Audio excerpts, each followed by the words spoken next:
Bismillahirrahmanirrahim. Assalamualaikum warahmatullahi wabarakatuh. Innal hamdalillah nahmaduhu wa nasta'inuhu wa nastaghfiruh wa na'udzu billahi min shururi anfusina wa min sayyiati a'malina. Man yahdihillahu fala mudilla lahu wa man yudlilhu fala hadiya lahu. Asyhadu an la ilaha illallah wa asyhadu anna Muhammadan abduhu wa rasuluh. Allahumma salli wa sallim ala sayyidina wa habibina wa syafi'ina wa zukhrina wa maulana Muhammad. Qala Allah Ta'ala fi kitabihil karim, Ya ayyuhan nasu ubudu rabbakum alladhi khalaqakum walladhina min qablikum la'allakum tattaqun. Qala Allah Ta'ala fi kitabihil aziz, Ya ayyuhalladzina amanu taqullaha haqqa tuqatih wa la tamutunna illa wa antum muslimun wa'tasimu bihablillahi jami'an wa la tafarraqu sadaqallahul azim. Qala an-nabiy sallallahu alaihi wasallam, wa man ahya sunnati faqad ahabbani wa man ahabbani kana ma'i fil jannah atau kama qala Rasulullah sallallahu alaihi wasallam. Alhamdulillah. Apa khabar hadirin hadirat muslimin muslimat yang dirahmati Allah sekalian? Syukur kepada Allah Subhanahu wa taala dengan kita memperbanyakkan kalimah alhamdulillah. Mudah-mudahan dengan kalimah ini Allah Subhanahu wa taala menambahkan nikmat dan keberkatannya dalam hidup kita. Dan mudah-mudahan dengan kalimah alhamdulillah yang kita ucapkan ini tulus ikhlas kerana Allah Subhanahu wa taala, maka termasuklah kita di kalangan orang-orang yang dinaungi akan arasy Allah ketika hari yaumil qiyamah. Orang-orang yang pada lisannya, hatinya sentiasa menyebut kalimah alhamdulillah fi sarra'i wad darra. Dalam keadaan lapang ataupun sempit, senang ataupun susah, inilah orang-orang yang diiktiraf keimanan mereka. Inilah orang-orang yang dipanggil sebagai hamba yang dekat dengan Allah Subhanahu wa taala. Mudah-mudahan hadirin hadirat, ibu ayah, sahabat-sahabat syurga sekalian, kita sentiasa mengucapkan kalimah ini, Allah tambahkan lagi nikmat-nikmatnya pada kita, sebagaimana janjinya Allah Ta'ala dalam surah Ibrahim, La in syakartum la azidannakum.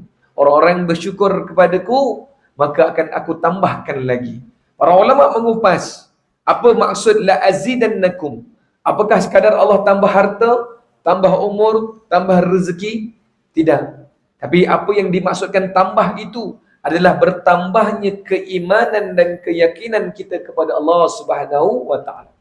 Dan bertambahnya perkara itu jauh lebih besar, jauh lebih berbaloi, jauh lebih mahal berbanding harta dan apa saja yang kita miliki. Karena satu orang manusia ketika dia balik kepada Allah, semua perkara akan ditinggalkan melainkan amal saleh. Wa may ya'mal salihan yukaffir anhu sayyi'atihi wa yudkhilhu jannatin tajri min tahtiha al-anhar khalidina fiha abada. Dzalikal fawzul azim. Allah sebut orang-orang yang beramal saleh semata-mata kerana Allah, beramal saleh semata-mata kerana mahukan rahmat Allah, Allah gugurkan dosa-dosa mereka. Allah ampunkan, Allah maafkan salah-salah mereka. Dan Allah masukkan mereka ke dalam syurga Allah Subhanahu wa taala. Siapakah mereka? Orang-orang yang tahu, orang-orang yang faham dan mengerti bagaimana untuk mensyukuri nikmat Allah Subhanahu wa taala. Hadirin hadirat muslimin muslimat, kita baru saja melalui satu waktu yang besar yang disambut oleh orang Islam pada hari raya Aidil Adha yang lepas. Hari raya Aidil Adha bukan sahaja pada takbirnya. Hari raya Aidil Adha bukan sahaja pada korbannya.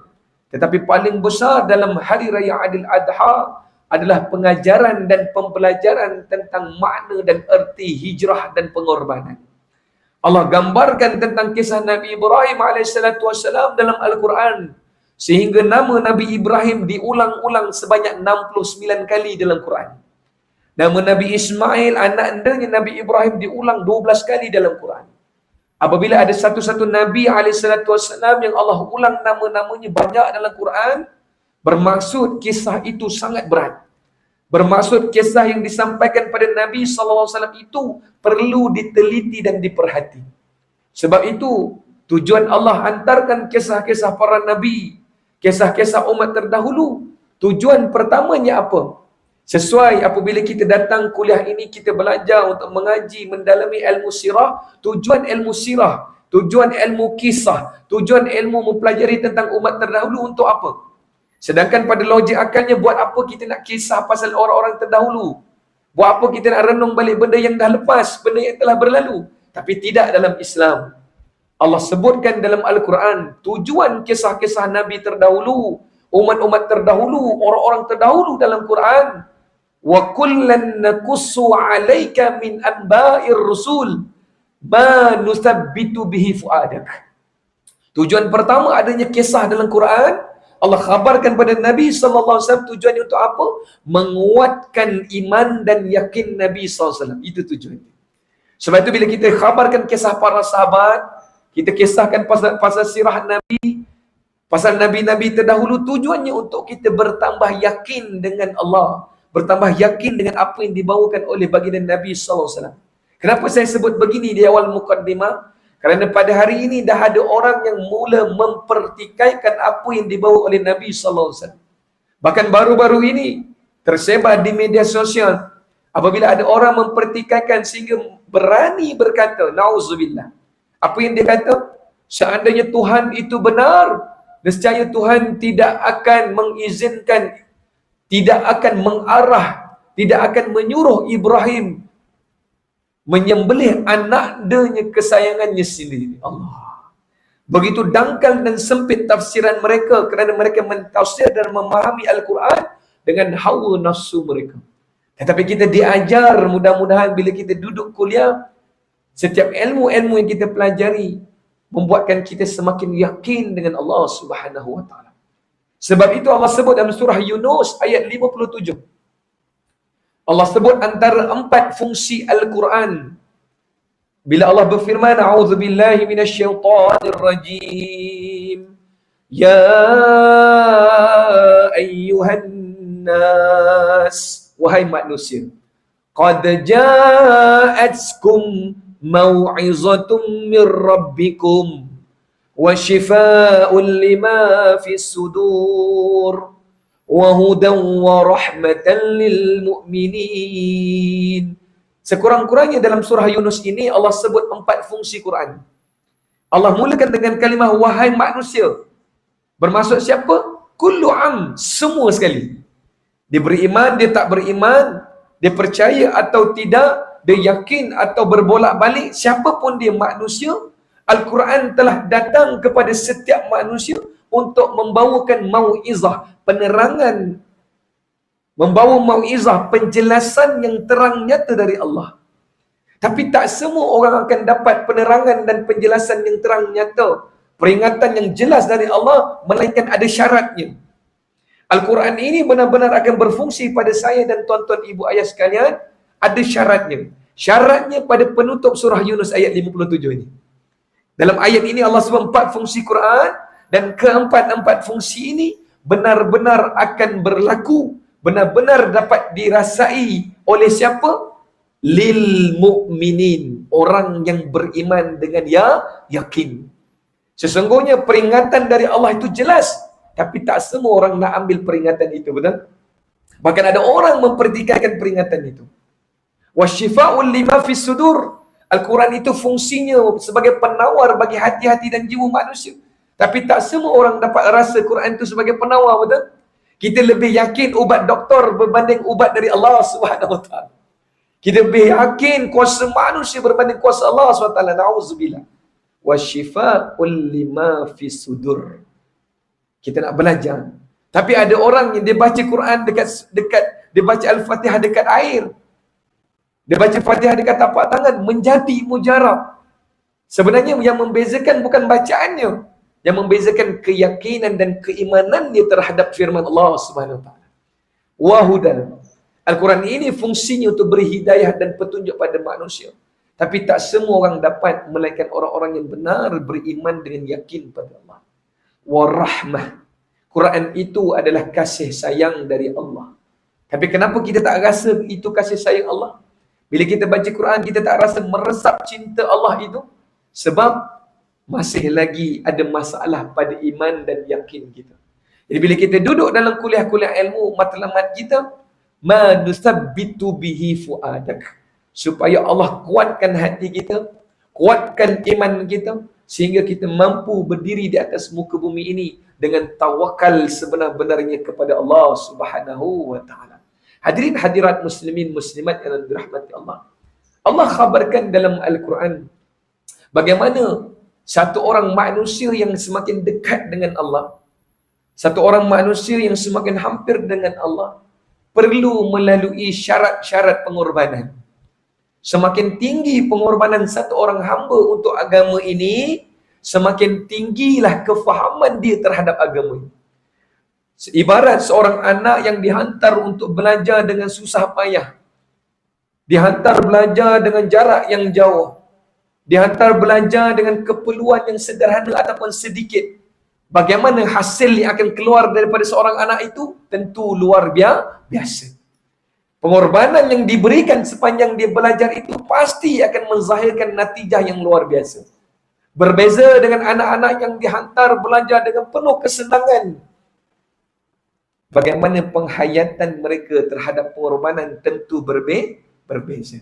Begitulah yang Allah khabarkan dalam Al-Quran kisah Nabi Ibrahim.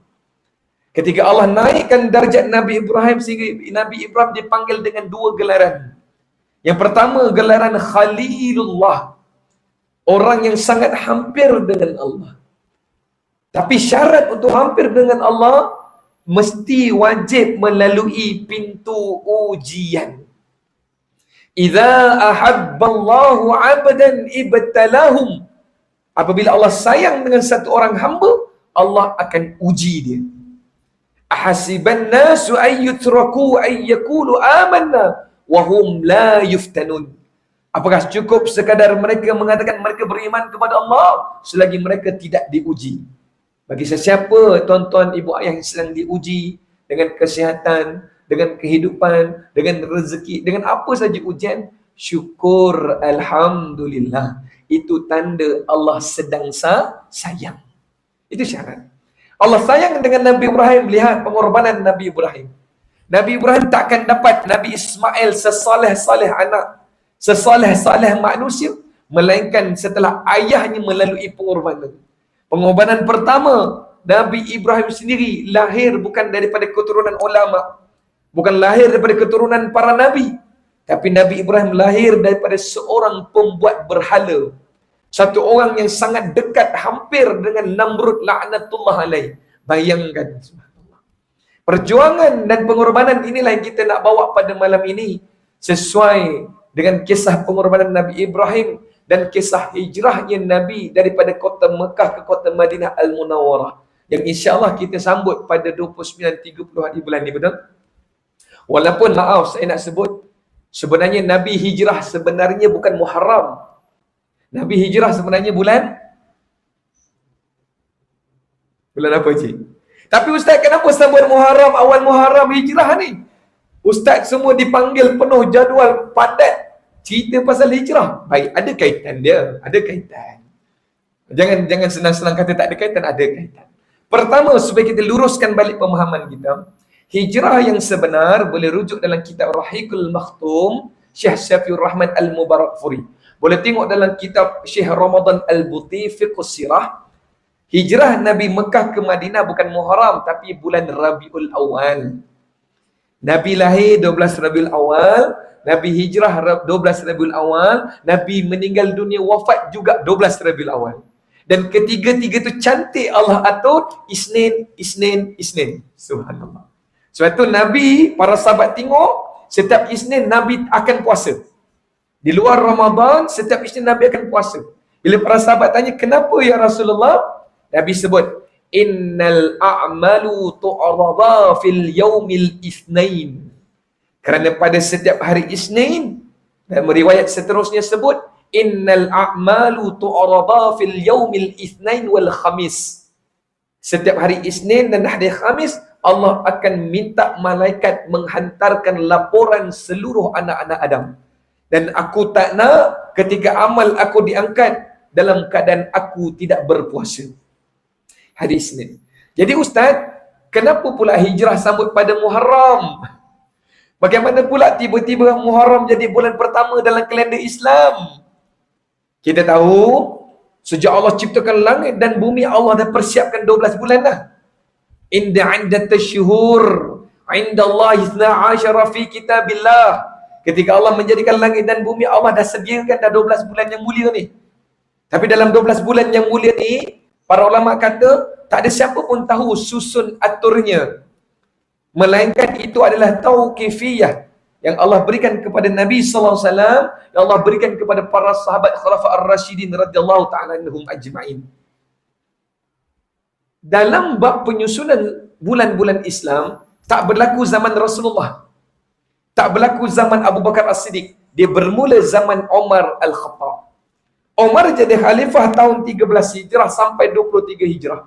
Umar mula hantar sahabat jadi gubernur di Mesir, di Syria, di Damaskus, di Kufah, di Basrah, sampai jauh, sampai ke jauh pergi ke Rom, ke Parsi, sampai ke Konstantinopel dihantar. Jadi apabila ada sahabat-sahabat yang jadi gubernur, hari ini kita sebut menteri lah, di wilayah-wilayah besar ni, Umar Al-Khattab membuat disiplin di dalam laporan, menghantar laporan tentang Baitulmal dan sebagainya. Ketika Umar dapat laporan dari seluruh sahabat berada di luar Mekah, Madinah, Umar pening kepala tengok surat-surat yang tertulis. Di setiap kepala-kepala surat itu tertulis tarikh-tarikh yang berbeza. Ada sahabat yang masih guna tarikh Masihi, merujuk kepada kewafatan Nabi Isa AS. Ada sahabat yang tulis tarikh masih lagi gunakan tarikh tahun gajah. Ada sahabat yang gunakan tarikh merujuk kepada Rom dan Parsi. Masing-masing ada tarikh sendiri.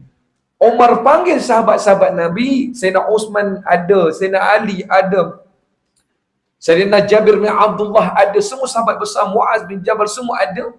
Bila mesyuarat bincang, putuskan. Zaman pemerintahan Umar, putuskan nak pakai tahun mana? Masihi ke? Tahun gajah ke? Tahun Rom ke? Tahun Parsi? Nak pakai yang mana ni?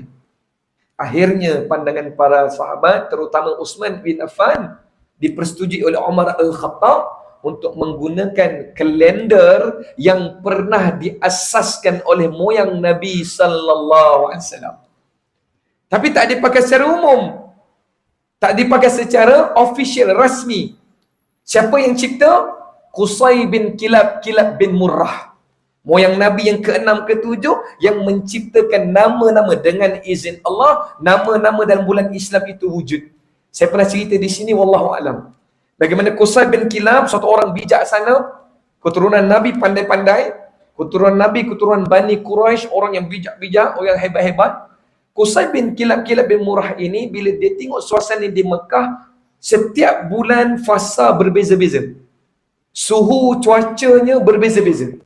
Bila dia tengok satu masa, dia lihat tempat yang kering, yang kontang, yang gersang, tiba-tiba pokok ni tumbuh bunga-bunga. Bunga-bunga dalam bahasa Arab panggil rabi'. Rabi' bunga. Bila dia tengok bunga tu banyak, dia panggil Rabi'ul Awal, Rabi'ul Ula. Bila dia tengok ada satu bulan, bila masuk bulan yang seterusnya, bunga tu gugur. Musim luruh lah. Dia panggil Rabi'ul Akhir. Rabi'ul Akhir. Kemudian ada satu bulan, Qusay bin Kilab tengok cuaca sejuk. Sejuk yang melampau, yang kuat. Kalau tuan-tuan pergi bulan 12-1, pergi umrah, rasa boleh jumpa negatif 6 Celsius, betul? Oh, sejuk. Saya pernah bawa jemaah pada waktu itu. Bila Qusay bin Kilab tengok sejuk dalam bahasa Arab panggil jamad. Sejuk yang terlampau, jamadil ula. Jamad awal. Bila dia tengok waktu sejuk tu makin kurang, dia panggil jamadil akhir. Bila dia tengok ada satu waktu sangat panas dalam bahasa Arab dia panggil Ramadan. Jamakkan dia, jadilah kalimah Ramadan. Bila dia tengok ada satu bulan, unta, betina, semua angkat ekor. Musim mengawan. Angkat ekor, unta angkat ekor dalam bahasa Arab panggil syala. Syala bila dijamakkan jadi Syawal.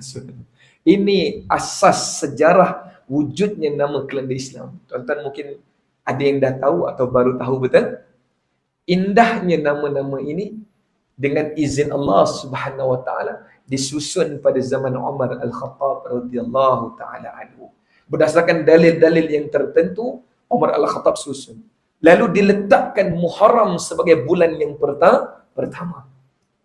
Tetapi kita faham, bila kita sambut hari hijrah, musim hijrah, ma'al hijrah, bukan bermaksud kita cerita pasal hijrah Nabi Mekah Madinah tu saja. Tapi yang dimaksudkan bila masuk Muharram adalah peristiwa bagaimana manusia bukan sekadar hijrah bil jasadi, tapi yang kita nak bincang adalah hijrah bil qalbi. Hijrah hati, hijrah jiwa, hijrah keimanan. Bila masuk tahun baru, kita nak tajdid iman. Kita nak memperbaharui iman kita. Bila kita masuk tahun baru, kita nak tajdid fikir kita. Tajdid amal kita. Tambah baik lagi. Itu manfaat dalam hijrah. Kerana apa? Tidak ada hijrah selepas hijrah Nabi dari Mekah ke Madinah. Tapi hijrah yang ada apa? Al-hijrah min baladil kufur ila baladil iman. Yani hijrah daripada kekufuran, kejahilan, kesyirikan kepada hijrah keimanan, ketaatan, ketundukan pada Allah Subhanahu wa taala. Ini yang Allah khabarkan dalam kisah Nabi Ibrahim alaihissalam. Nabi Ibrahim berhijrah daripada wilayah Babylon, dihalau oleh bapanya pergi ke wilayah Haran. Haran kat mana? Hari ini Syria. Daripada wilayah Haran turun ke Mesir, daripada Mesir turun ke Palestin, daripada Palestin Mesir pergi ke Mekah Al-Mukarramah. Hijrah perjalanan. Kenapa berjalan? Inilah proses manusia. Orang yang duduk di satu tempat tidak mau berhijrah, zahir dan batinnya dia tak akan dapat apa manfaat, betul? Satu Imam Syafi'i sebut, orang yang benar-benar untuk menjadi orang yang alim, orang yang berilmu, kena tinggalkan tanah airnya. Subhanallah. Tinggalkan. Kenapa tinggal? Pengalaman. Kenapa tinggal? Cari ilmu, cari guru. Innal ladzina amanu wal ladzina jaharu wajahadu fi sabilillah. Sifat orang beriman tu siapa? Berusaha untuk sentiasa menghijrahkan dirinya. Walaupun hijrah itu susah, walaupun hijrah itu payah, hajaru wajahadu fi sabilillah. Kena proses. Allah Ta'ala tunjukkan dalam kisah Nabi Ibrahim. Ketika Nabi Ibrahim alaihissalam, Allah tunjukkan kisah ini mirip dengan kisah Rasulullah. Apa yang Allah hadapkan pada Nabi SAW dalam sirah yang kita belajar, pernah dilalui oleh seluruh Nabi-Nabi yang terdahulu. Sebab itu kisah-kisah ini untuk kuatkan hati kita. Lihat bagaimana walaupun Nabi SAW tak jumpa dengan bapa dia, tak sempat bersama dengan bapaknya, tapi Nabi SAW bersama dengan Abu Talib sungguh lama, betul? Apa yang Nabi lalui dengan Abu Talib sehingga matinya Abu Talib dalam keadaan Allah tak izinkan dia masuk Islam, sama sebagaimana Nabi Ibrahim hadap Azar tak masuk Islam, betul? Tapi lihat apa perjuangan seorang anak, tidak sewenangnya untuk merendahkan seorang bapa. Walaupun dia dipilih, diangkat menjadi Nabi dan Rasul, bahkan dipanggil dengan kalimah Khalilullah, dipanggil dengan kalimah Abul Anbiya. Saya mulakan kisah ini tuan-tuan supaya kita yakin dengan kisah ini. Sebab baru-baru ni ada orang pertikai. Orang kata kenapa nak mesti Ibrahim nak kena sembelih Ismail? Kenapa nak sembelih? Tuan-tuan, jangan lihat Quran tu pada zahir saja. Quran ini tafsirannya sangat dalam. Yang Allah nak perhati, yang Allah nak tunjukkan adalah supaya kita berfikir. Waliyatadzakkara ulul albab. Untuk diperhatikan, difahami, dihayati oleh orang yang berakal. Gunakan akal kita. Allah suruh akal ini dengan waras, dibimbing dengan Quran dan hadis Nabi. Dibimbing dengan kalam para ulama supaya kita faham. Apa yang Allah habarkan dalam kisah Nabi Ibrahim ini, perjuangan. Ibu-ibu ayah nak naik makam, nak naik kedudukan di sisi Allah, kita mohon, ya Allah jadikan aku anak saleh, jadikan aku suami yang misali, suami yang saleh. Ya Allah jadikan aku isteri yang salehah. Kita minta, tapi tuan-tuan, ibu-ibu ingat, bila minta begitu, siap sedia. Ujian pertama, pintu gerbang pertama untuk lalui ujian. Ini yang dilalui oleh Nabi Ibrahim AS. Tapi lihat, Allah tarbiyah satu orang Nabi luar biasa hebat. Ketika Nabi Ibrahim bertemu dengan bapa dia. Kalau kita tuan-tuan kita ni dah soleh, kita orang alim, hafal Quran banyak. Bapa kita tak solat, tak pergi masjid, Masya Allah. Kita punya beletir kalah mufti. Kita punya hujah dengan bapa kita, kalah bapa kita. Nak tunjuk kita hebat. Nak tunjuk kita ni luar biasa berilmu, betul? Kita balik jadi ustaz, habis semua bapa mak kita semua kena bid'ah, kena kafir. Habis, na'udzubillah misalnya. Tapi lihat Allah ajar dalam kisah ini pengorbanan. Sabarnya dalam dakwah ini pengorbanan. Bagaimana nanti kita akan sebut tentang satu orang sahabat bernama Khalid bin Zaid Al-Khulaib Al-Ansari radhiyallahu ta'ala anhu. Kalau saya tanya tuan-tuan, nama Sayyidina Khalid bin Zaid bin Khulaib Al-Ansari, mungkin tuan-tuan tak kenal nama ni. Tapi kalau saya sebut nama Sayyidina Abu Ayyub Al-Ansari, tuan-tuan kenal? Itulah nama dia. Subhanallah. Itulah Abu Ayyub Al-Ansari. Nama sebenarnya Khalid bin Zaid bin Khulaib Al-Ansari. Sahabat yang terawal di kalangan orang Ansar Madinah masuk Islam dalam perjanjian Aqabah yang kedua. Hadirin mati Allah, ketika Nabi Ibrahim mendapati ayahnya sesat, ayahnya buat berhala, ayahnya menyembah Namrud, ayahnya mencipta Tuhan sendiri, apa dia datang? Apa yang dia buat? Apa yang Allah ajarkan tuan-tuan? Ketika dia kata, Allah sebut dalam Quran, idh qala li abih, ketika Nabi Ibrahim berkata kepada ayahnya, lalu dia berkata, ya abati. Lihat, orang yang faham makna hijrah dan pengorbanan, tak sewenang dia nak rendahkan bapa dia. Kita kadang-kadang balik ada ijazah, bapa kita SPM je, habis kita kecilkan bapa kita. Apa tahu?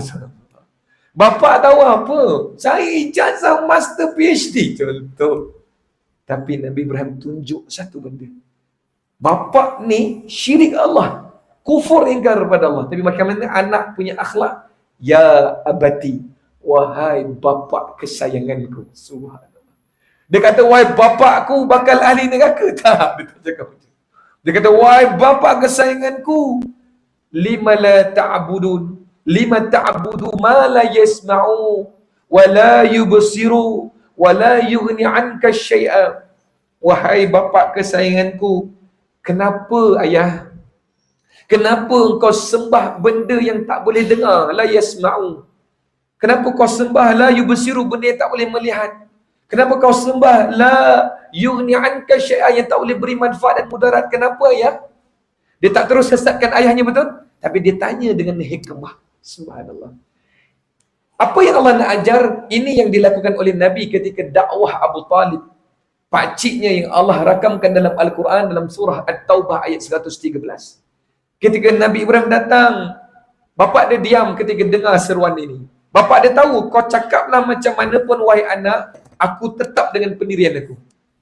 Tapi dia tak berputus asa, dia jumpa lagi, dia cakap pada ayah dia, ya abati, inni qad ja'ani minal ilmi ma lam ya'tika. Wahai ayah, sesungguhnya apa yang aku cakap ini, yang aku sampaikan ini, yang aku nasihat ini adalah ilmu yang datang dari Tuhan aku. Yang mana ilmu ini tak ada pada engkau, wahai ayah.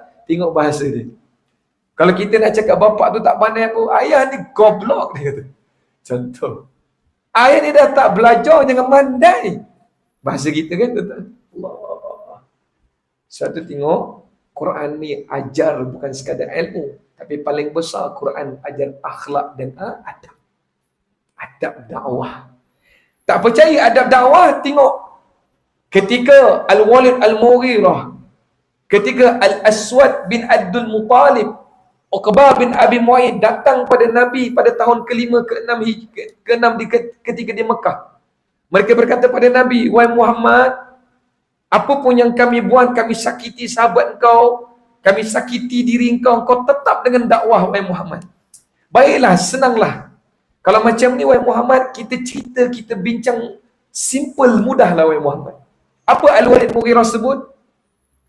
Aku tak nak engkau kacau agama aku dan aku takkan kacau agama engkau. Kita buat muhadanah. Kita buat diplomasi. Apa dia? Setahun ini aku sembah apa yang kau sembah. Setahun depan engkau sembah apa yang aku sembah. Bincang, mesyuarat. Nabi SAW Allah hantarkan satu surah yang disebut sebagai surah membenteng daripada syirik. Apakah surah itu? Qul ya ayyuhal kafirun.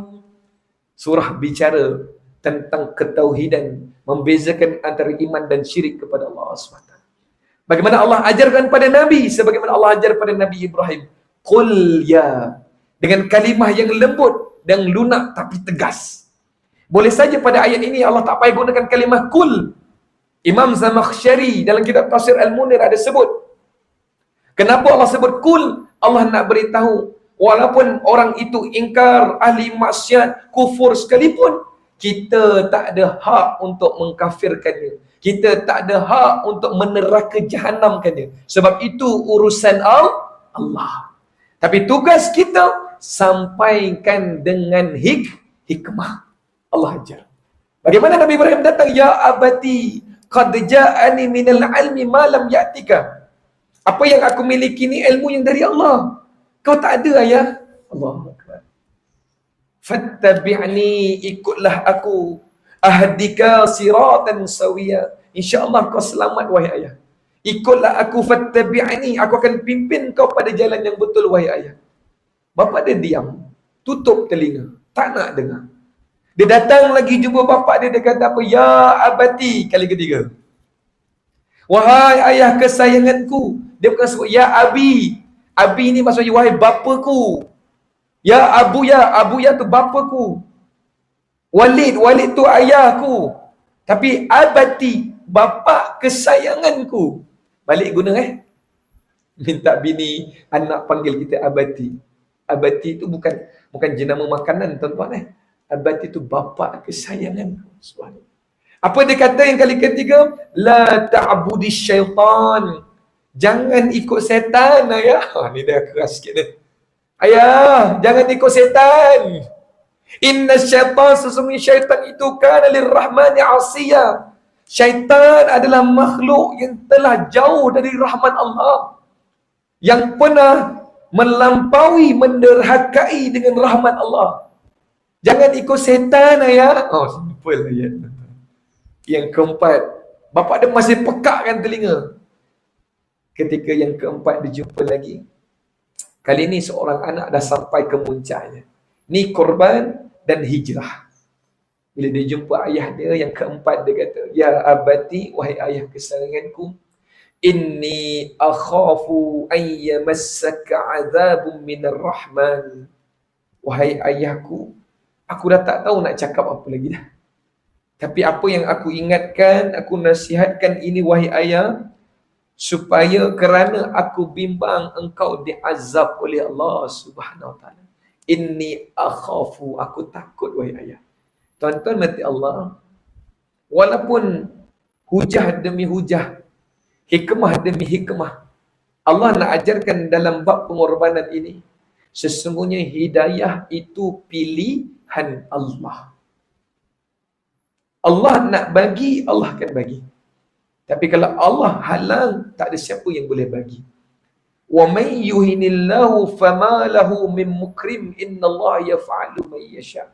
Bila Allah dah benci, Allah dah tak suka, Allah hinakan dia. Subhanallah, na'udzubillah. So kita minta pada Allah, ya Allah, pandang kami dengan rahmat-Mu, pandang kami dengan belas kasihan. So kita tak tahu bila mana Allah suka, bila mana Allah tak suka dengan kita. Ketika dia kata kepada ayah dia, ya ayahku, aku takut kau diazab, fatakuna lisyaitani waliya, dan aku takut setelah kau diazab, engkau akan berteman selama-lamanya dengan syaitan dalam neraka Jahannam. Kalimah ini buat bapa dia tersentak.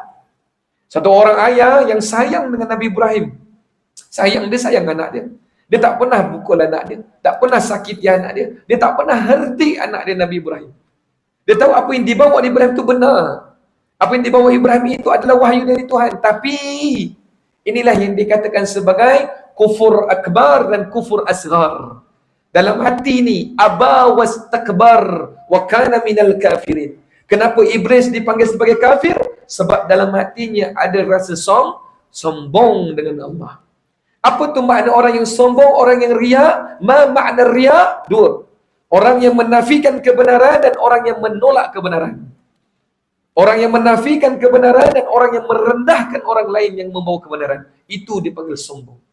Ketika dia menolak kebenaran, dia kata kepada anaknya, qal, lalu dia berkata kepada Ibrahim, aghaghibun anta an alihati ya Ibrahim?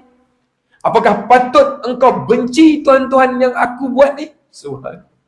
Apakah patut engkau hina tuhan-tuhan yang aku cipta ni? Yang aku yakini ini?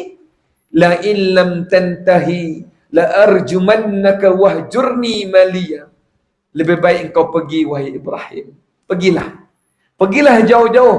Jangan sampai aku rejam kau sampai mati, wahai Ibrahim.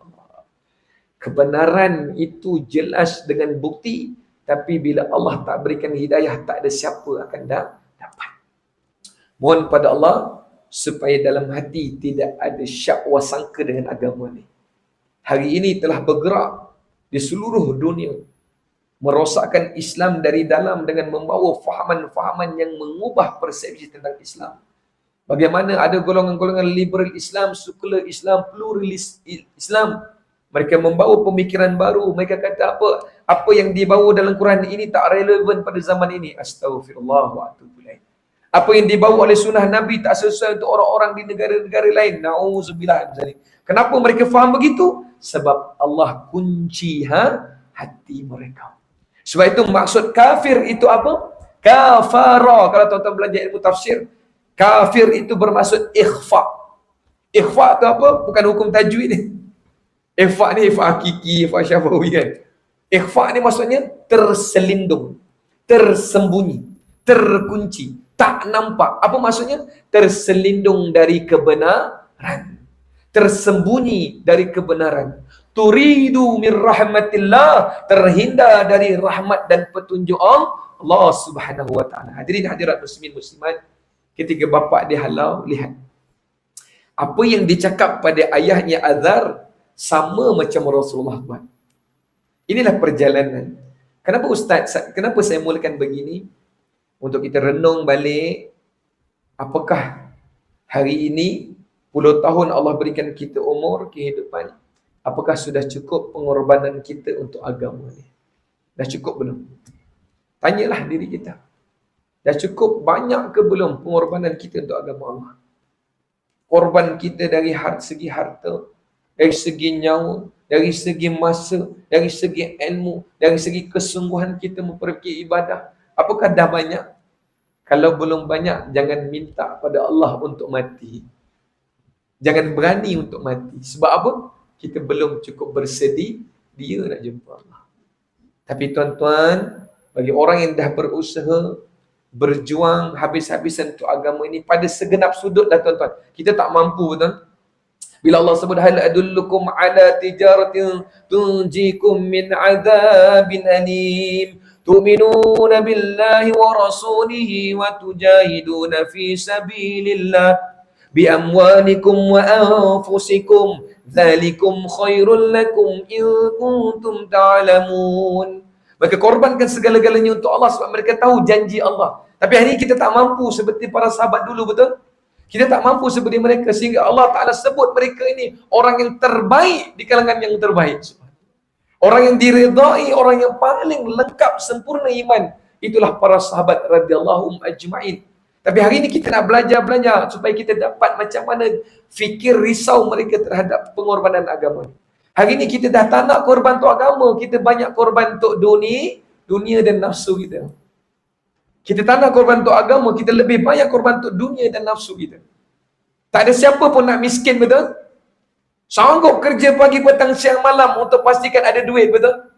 Tak ada siapa pun nak rumahnya kecil-kecil atau rumahnya buruk-buruk, rosak-rosak, betul? Semua nak kau boleh rumahnya luar biasa hebat, betul? Tapi macam mana dengan agama Allah? Macam mana dengan agama Allah?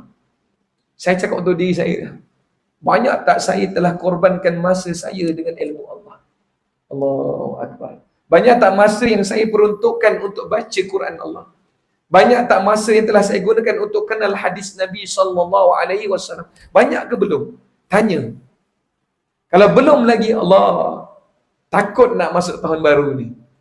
Takut tak sempurna lagi hajat, impian, matlamat yang kita telah aturkan pada tahun yang lepas. Subhanallah. Tapi Allah ajarkan agama ini tidaklah sempat itu. Kita ada usaha, kita ada niat, kita ada kesungguhan, Allah akan bukakan jalan. Wallazina hajadu wallazina jahadu fina lanahdiyannahum subulana. Orang yang ada ikhtiar, usaha nak cari hidayah Allah, berusaha berkorban untuk kenal Allah, Allah akan buka jalan dia. Man arafa azza wa jal ittasi'u alaihi kullu diqin. Dia cuba kenal Allah, dia faham siapa Allah, dekat dengan Allah, Allah akan bukakan segala jalan dia. Tapi tak semua orang nak yakin betul. Bahkan nak duduk kuliah pun tak ramai yang duduk kuliah. Tapi sini Masjid Bukit Pasir, alhamdulillah. Mudah-mudahan asbab tuan-tuan yang hadir jadi asbab hidayah untuk orang ramai lagi datang. Amin. Amin, insya-Allah. Ketika bapa Nabi Ibrahim halau, pergilah. Sebelum aku la illam tantahi la arjumannaka. Sebelum aku rejam kau wahai Ibrahim, pergilah. Masih sayang lagi ke anak ni. Tapi telinga dah panas ni kena tegur ni. Telinga dah panas ni kata aku ikut syaitan. Telinga dah panas ni kena nasihat ni. Lalu apa Nabi Ibrahim kata? Qala salamun alaika. Sejahteralah wahai ayahku. Akan aku pastikan walaupun aku berhijrah lepas ni, aku keluar daripada kota Babylon ini wahai ayah, sa'astaghfiru laka rabbi. Akan aku terus berterusan memohon keampunan untuk dirimu wahai ayah. Subhanallah. Masih lagi. Sebagaimana Nabi melihat Abu Talib mati dalam keadaan tidak beriman, Nabi sebut, Ya Allah, ampunkan, Ya Allah, ampunkan, Ya Allah. Tapi kita tahu dalam Islam, dalam Ahlus Sunnah wal Jamaah, kita faham. Di dalam surah At-Taubah ayat 113, Allah ajar kita, sesiapa yang mati dalam keadaan syirik, jelas, dalam keadaan kafir, jelas, tidak dibenarkan untuk kita mohon ampun kepadanya. Maka lin nabiyyi wal ladzina amanu ay yastaghfiru lil musyrikin walau kanu uli qurba. Subhanallah. Tak dibenarkan. Walaupun Nabi Ibrahim kata sa'astaghfiru laka rabbi innahu kana bi hafiyya. Akan aku terus-terusan memohon kepada Allah untuk mengampunimu kerana Tuhan aku adalah Tuhan yang Maha Pengampun. Tapi tetap tidak diizinkan. Lalu Nabi Ibrahim keluar. Lalu Nabi Ibrahim berkata, wa idh qala Ibrahim. Lalu Nabi Ibrahim berkata, li abihi wa qaumihi, kepada ayah dan kaumnya, innani bara'um mimma ta'budun. Sesungguhnya aku tidak akan bertanggungjawab lagi terhadap apa yang kalian sembah. Subhanallah. Hadirin hadirat muslimin muslimat. Bila kita masuk bulan Muharram, tajdid iman. Jaddidu imanakum. Perbaharui yakin kita dengan Allah. Perbaharui iman kita dengan Allah Subhanahu Wa Taala. Sebab hari ini masalah yang berlaku, apa yang berlaku masalah sekeliling kita berpunca daripada yakin. Berpunca daripada iman. Sebab tu Nabi kata, inna akhafu ala ummati da'fal yakin. Ada satu benda yang paling aku takut berlaku ke atas umat aku. Ada satu benda. Benda ni dah berlaku dah. Ada satu benda yang aku takut berlaku pada umat aku. Bukan kemiskinan. Tapi yang aku takut berlaku ke atas umat aku, da'fal yakin. Semakin lemahnya keyakinan umat aku. Subhanallah. Dah berlaku hari ini, kita mempertikaikan apa yang datang daripada Allah, apa yang datang daripada Nabi sallallahu alaihi wasallam. Hijrah Nabi dari Mekah ke kota Madinah Al-Munawwarah, satu perancangan takdir Allah Subhanahu wa taala. Allah sendiri perintahkan Nabi. Nabi tidak akan melakukan apa-apa tindakan melainkan dengan izin Allah. Nabi tak akan berbicara melainkan dengan kehendak Allah. Ketika orang-orang kafir mencabar Nabi, bertanya itu dan ini kepada Nabi, Nabi tak akan jawab melainkan Nabi kata, aku tunggu jawapan daripada Tuhanku. Wa ma yantiqu 'anil hawa in huwa illa wahyu yuha. Tidaklah Nabi berbicara melainkan semua dengan wahyu Allah.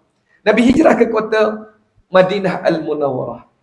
Allah tunjukkan pada Nabi pengorbanan yang Nabi tunjuk 13 tahun di Mekah, hasilnya apa? Luar biasa. Ribuan orang menunggu di Madinah Al-Munawwarah, beriman, yakin dengan Nabi walaupun tak pernah jumpa Nabi. Sebab itu Madinah dipanggil sebagai kota Tayyibah. Kenapa Tayyibah? Pertama, lemah lembutnya akhlak orang Madinah. Kenapa Tayyibah? Begitu penyayangnya mereka dengan orang-orang yang berhijrah dari Mekah. Allah puji mereka dalam surah Al-Hasyr. Allah puji mereka ketika sahabat-sahabat yang berhijrah dari Mekah. Orang-orang Ansar dari Madinah sedikit pun tak pertikai. Orang-orang Ansar yang beriman dengan Nabi yang begitu ramai sedikit pun tidak pertikai. Kenapa mereka hadir? Sebalik mereka faham ini pengorbanan mereka. Mereka faham bahawa ini hidayah yang mereka tunggu saban hari, saban waktu yang lama. Nak tunjukkan pada kita, pengorbanan dan hijrah ini pertama perlu dengan niat. Orang yang tak ada niat nak berubah, niat nak hijrah, Allah tak akan bagi dia hijrah. Allahu Akbar. Inna Allah la yughayyiru ma biqaumin hatta yughayyiru ma bi anfusihim. Allah tak akan ubah satu kaum manusia melainkan dia pilih, dia cari jalan untuk ubah diri dia. Kalau ada orang kata, Ustaz, hidayah belum sampai, tipu. Ustaz, seru belum datang. Saya memang dah dengar dah azan, dah 99.99% nak datang, tapi ada 0.01% saya tak nak datang. Istighfar. Istighfar. Talqinkan syahadah kat telinga dia. Ada saya jumpa orang tu. Subhanallah. Nak begitu pada kita, malam ni kita nak belajar. Pengorbanan pertama, perlukan niat. Perlukan keinginan. Tetapi tak hanya dengan niat, tapi perlu dibuktikan dengan perbuatan.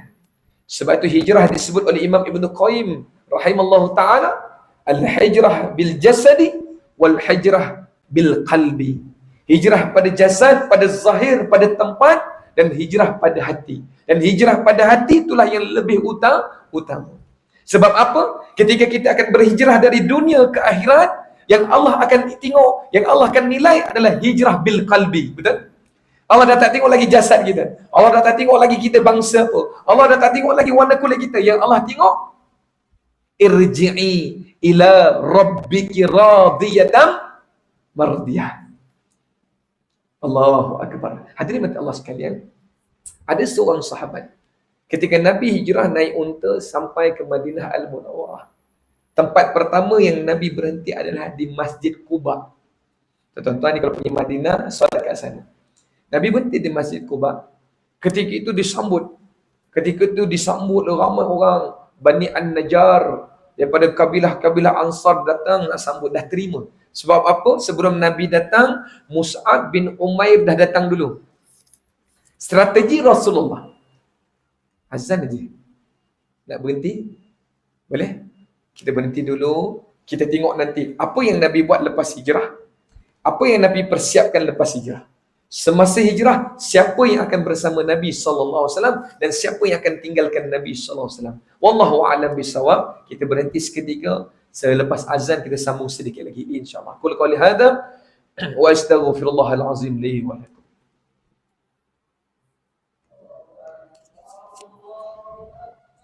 Allahu Akbar.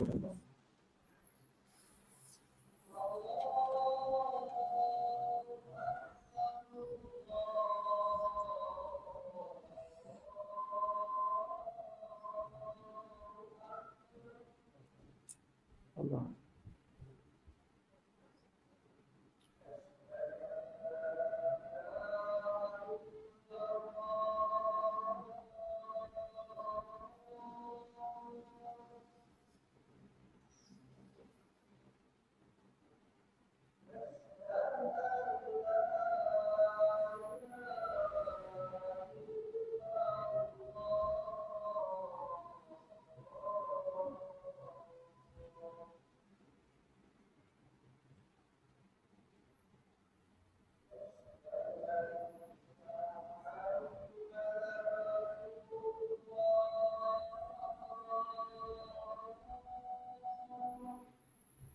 Allah.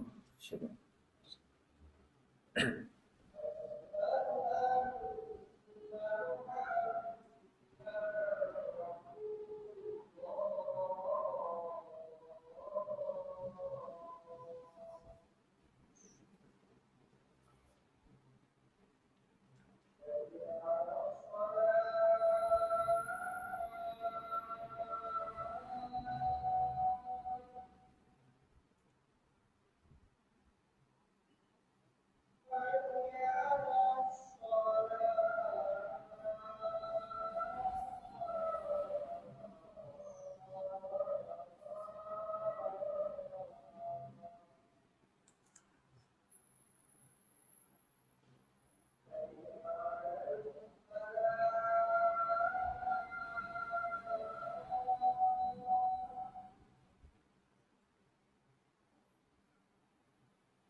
Allah.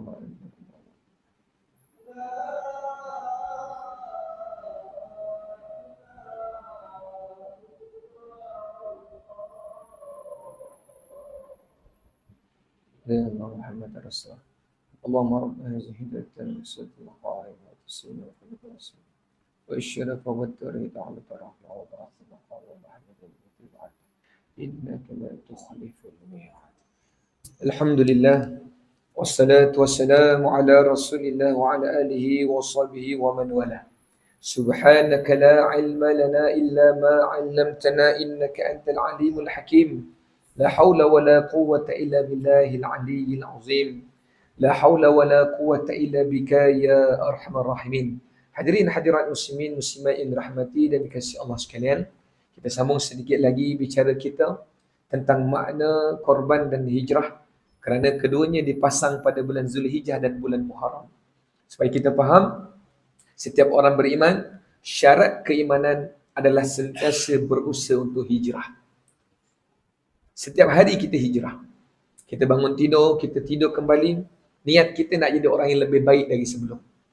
Niat kita hari ini lebih baik dari hari yang selepas, hari esok lebih baik daripada hari ini. Itu adalah niat hijrah. Bila niat hijrah kita kerana dunia, maka habuan kita adalah dunia. Hijrah kita kerana wanita, habuan kita adalah wanita. Kalau hijrah kita kerana pujian, habuan kita adalah pujian. Tapi sebab itu Allah ajar ketika Allah sebut dalam suratul Baqarah ayat 218, orang yang berhijrah itu, yang benar-benar berjaya itu siapa? Hijrah mereka kerana Allah.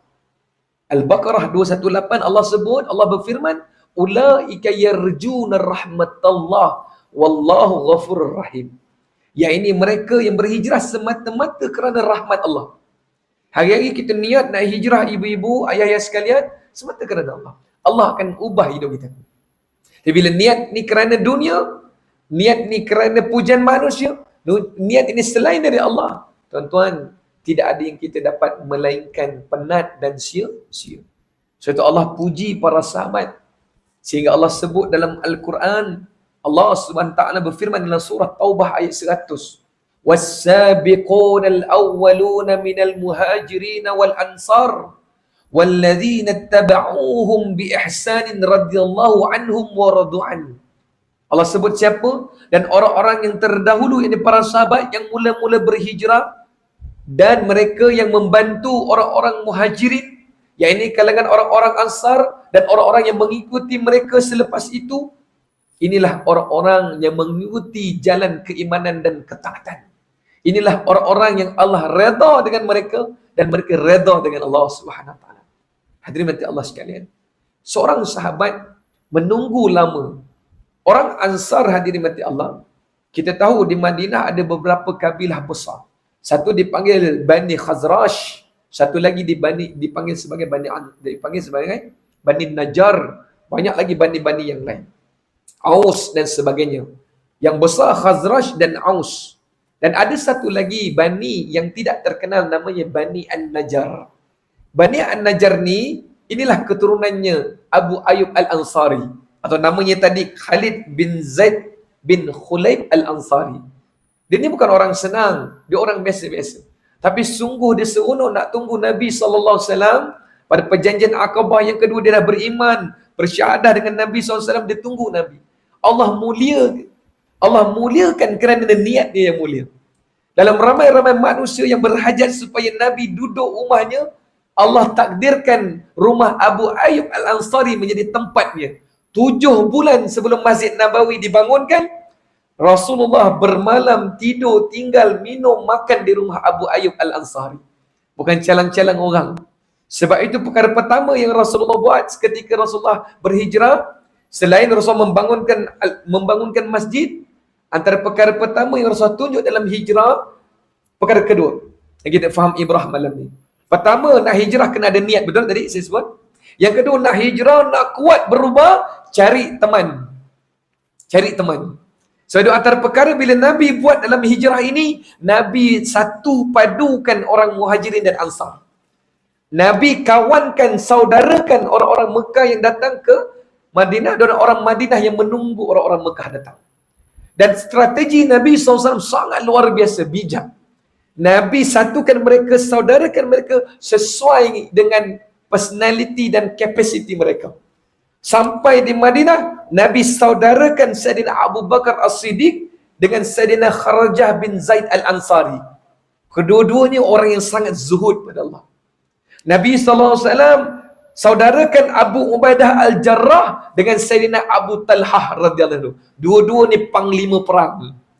Nabi SAW saudarakan Abdul Rahman bin Auf dengan Sayyidina Sa'ad bin Rubaiyah. Dua-dua ni orang kaya. Nampak tak? Bijak Nabi SAW atur strategi hijrah. Nak beritahu, hijrah kita akan lemah, akan luntur apabila kita tak memiliki orang yang sokong dan bantu kita. Agama ni juga begitu. Kita perlukan kekuatan supaya apa? Kita faham bahawa hijrah ni tak akan berterusan melainkan kita ada teman yang baik. Sebab itu syarat nak hijrah, nak berubah, cari kawan. Cari kawan. Situ Nabi sebut, al-mar'u 'ala dini khalilihi falyanzur ahadukum man yukhalil. Siapa teman kalian, itulah yang akan menentukan iman-iman kalian.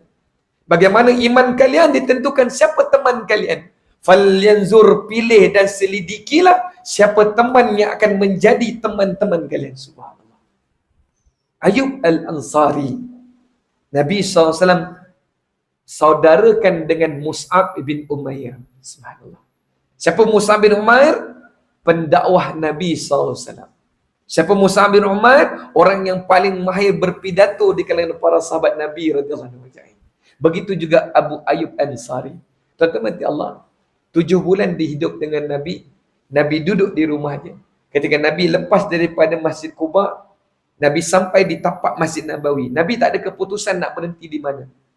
Tiba-tiba Nabi, unta yang Nabi naik itu berhenti dan duduk. Itu tanda bahawa itu tapak Masjid Nabawi. Kemudian tiba-tiba unta itu bangkit semula dan berjalan. Sahabat-sahabat Madinah dah cuba nak tarik tali kekang tapi tak berjaya. Nabi kata, biarkan untaku berjalan, di mananya berhenti, di situlah akan aku bina rumah Allah yang kedua selepas Baitul Kaabah.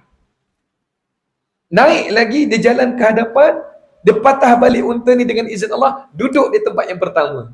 Kemudian Nabi kata, tanah siapakah ini? Ini tanah Bani An-Najjar. Siapakah pemiliknya? Angkat tangan Sayyidina Abu Ayyub Al-Ansari radhiyallahu anhu. Baiklah, akan aku tidur, akan aku tinggal di rumahnya. Lihat akhlak Abu Ayyub Ansari. Tuan-tuan mati Allah. Abu Ayyub dan Ummu Ayyub radhiyallahu taala anhum ajma'in sangat luar biasa. Dia ada rumah 2 tingkat. Ketika dia kata dengan Nabi, ya Rasulullah, kau ni mulia, kau ni Nabi Allah, utusan Allah, duduklah tingkat atas. Nabi kata, tak apa, aku duduk kat bawah je cukup. Sebagai seorang sahabat, sebagai seorang yang beriman dengan Rasulullah, nak ke kaki di atas kepala Rasulullah? Rumah dia 2 tingkat, Rasulullah nak duduk bawah, dia nak duduk atas. Setiap kali kat mana ada Rasulullah, dia tak akan duduk di atas tu.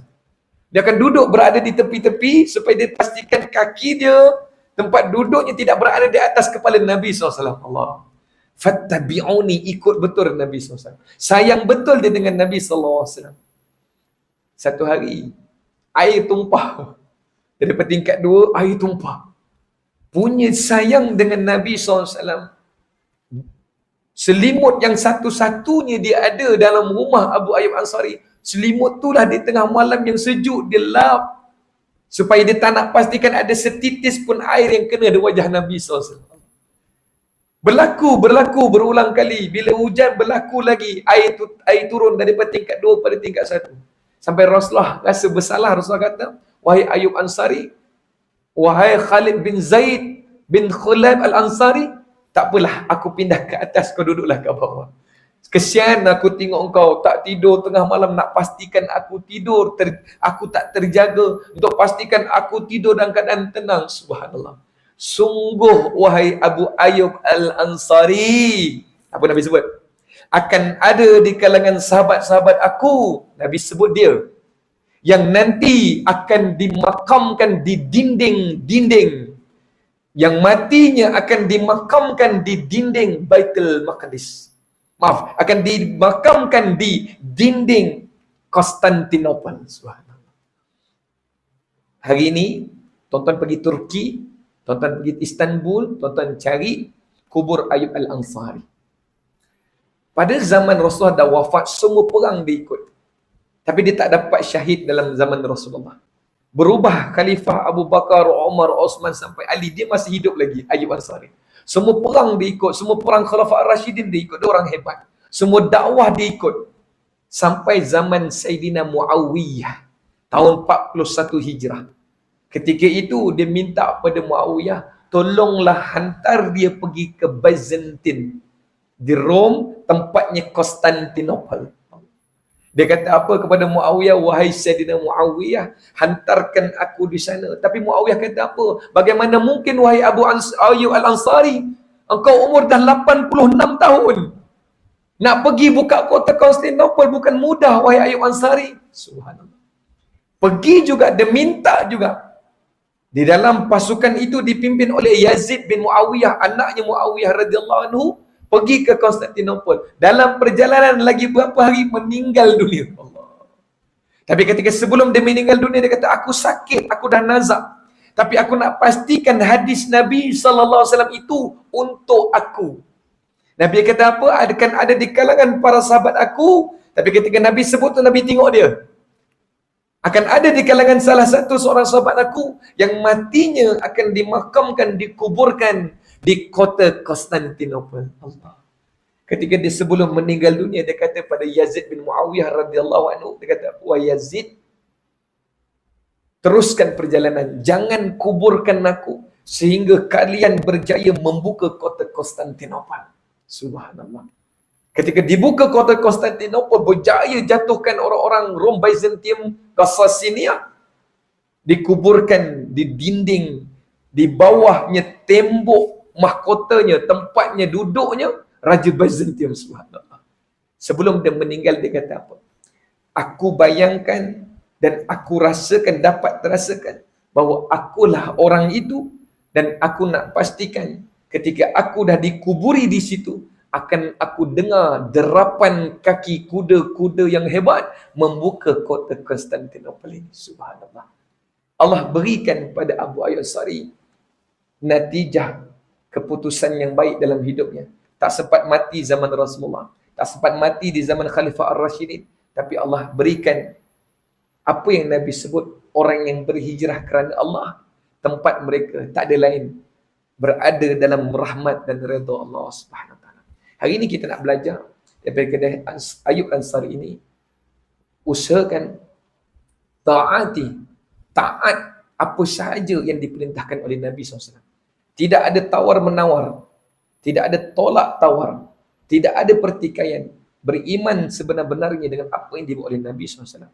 Walaupun hari ini hari penuh dengan fitnah, zalika ayyamul harash, hari yang penuh dengan huru-hara, mintalah pada Allah supaya kita sentiasa faham makna hijrah dan pengorbanan ini. Setiap hari, tak ada siapa pun yang boleh jamin dia akan hidup pada hari esok, betul? Tapi tak kala dia berniat untuk hijrah, untuk berubah, bertaubat pada Allah, mudah-mudahan ketika dia mati, Allah terima dan masukkan dia dalam syurga. Amin. Amin ya rabbal alamin. Aku qali hadza wa astaghfirullah azza wa lakum. Kita beriman dengan apa yang Nabi sampaikan. Kita beriman dengan yakin apa yang Allah firmankan. Kita termasuk di kalangan orang-orang yang beriman, bertakwa, orang yang sentiasa menghijrahkan diri kepada kebaikan. Sebab tak ada siapa boleh jamin bahawa dirinya dah jadi baik, betul? Tak ada siapa yang boleh jamin dirinya dah jadi orang saleh. Tak ada siapa yang boleh jamin dirinya sebagai ahli syurga Allah. Sehinggalah dia dah menghadap Allah, barulah dia akan tahu dia diterima atau ditolak oleh Allah. Kita mohon bersama-sama, mudah-mudahan Allah kuatkan iman kita, Allah berikan keyakinan yang utuh dalam hati kita, sehingga kita kembali dalam keadaan Allah redha kita sebagai hamba-Nya, dan kita benar-benar redha Allah sebagai Rabb, sang pencipta kita. Amin, amin insya-Allah. A'udzubillahi minasyaitonirrajim. Bismillahirrahmanirrahim. Alhamdulillahi rabbil alamin. Wassalatu wassalamu ala asyrafil anbiya'i wal mursalin wa ala alihi wa sahbihi ajma'in. Allahumma ya muqallibal qulub, tsabbit qulubana ala dinika ta'atik. Allahumma arinal haqqa haqqan warzuqna ittiba'ah, wa arinal batila batilan warzuqna ijtinabah. Allahumma rahmataka arju fala takilna ila anfusina tarfata 'ain وأصلح لنا شؤوننا كله لا إله إلا أنت.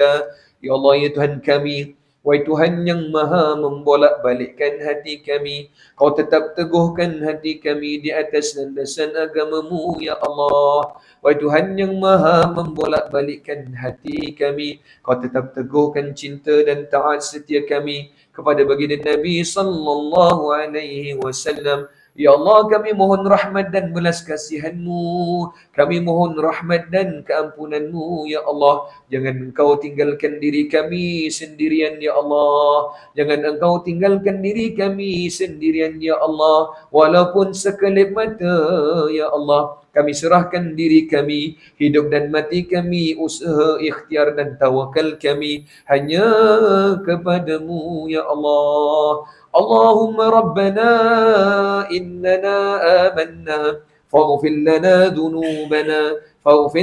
ذنوبنا وقنا عذاب النار. وصلى الله على سيدنا محمد وعلى آله وصحبه وبارك وسلم والحمد لله رب العالمين. تقبل الله منكم. Kita tutup dengan tasbih kafarah dan surah Al-Asr. Subhanakallahumma wa bihamdika asyhadu an la ilaha illa anta astaghfiruka wa atubu ilaik. Bismillahirrahmanirrahim. Wal 'asri innal insana lafi khusr illa alladhina amanu wa 'amilus salihati wa tawasaw bil haqq wa tawasaw bis sabr. Shadaqallahul azim. Assalamualaikum warahmatullahi wabarakatuh.